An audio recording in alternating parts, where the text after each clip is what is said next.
May nagtanong, sabi coach, bakit ang hirap kumambyo kapag naka-boots?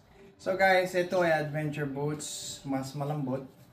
Ito ang motocross boots or enduro cross boots, mas matigas. Pagka normal lang po ang ating boots or malambot ng boots, dalawa ko kasi ang movements ng ating ankle. Yung tinatawag na pataas, dorsiflexion, yung pababa, yun yung tinatawag na plantar flexion.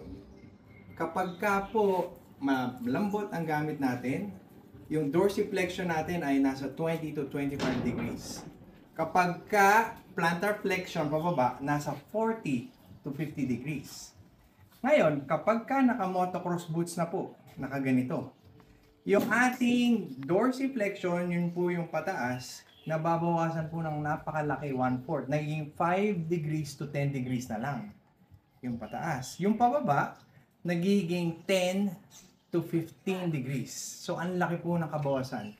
So, in a nutshell, para tayo makapagpreno at para po tayo makakambyo, here, kabila doon. Para po tayo makapagkambyo, kailangan nating itaas po itong shifter ng cambio. Kasi nga po, nabawasan po yung dorsiflexion, yung pataas, ng 1/4. From 20 to 25 degrees, yung flexion ng ankle mo, naging 5 to 10 degrees na lang.